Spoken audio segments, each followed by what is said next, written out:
ஜிகினா, திகார், அழிச்சாட்டியம் மற்றும் சிவாஜி கணேசன் நடித்த காலத்தால் அழியாத வீரபாண்டிய கட்டபொம்மன் ஆகிய படங்கள் இந்த வாரம் ரிலீஸ் ஆன படங்களாகும். ஜிகினா படத்தை ரவி நந்தா பெரியசாமி இயக்கியுள்ளார். விஜய் வசந்த் நடித்துள்ள இந்த படம் பேஸ்புக் சமாச்சாரங்களை மையமாக வைத்து உருவாக்கப்பட்டுள்ளது. படம் வெளியாவதற்கு முன்பே திரையுலக பிரபலங்கள் பலரும் சிலாகித்துள்ள படம் இது.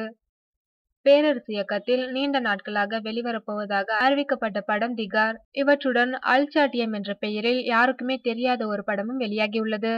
வீரபாண்டிய கட்டபொம்மன். இந்த படத்திற்கு அறிமுகம் தேவையில்லை. நடிகர் திலகம் சிவாஜி கணேசனின் காலத்தால் அழியாத காவியம் வீரபாண்டிய கட்டபொம்மன். பி.ஆர். பந்தலு இயக்கி தயாரித்த படம். எகிப்து திரைப்பட விழாவில் விருதுகள் பெற்ற படம். அந்த விழாவில் பங்கேற்ற சிவாஜி கணேசனை ஹாலிவுட் நடிகர்களே வியந்து போய் பார்த்தனராம். இந்த படத்தை மீண்டும் டிஜிட்டலில் புதுப்பித்து மறுவெளியீடு செய்துள்ளனர். தமிழகம் முழுவதும் குறிப்பிட்ட அரங்குகளில் மட்டுமே இப்படம் வெளியாகியுள்ளது.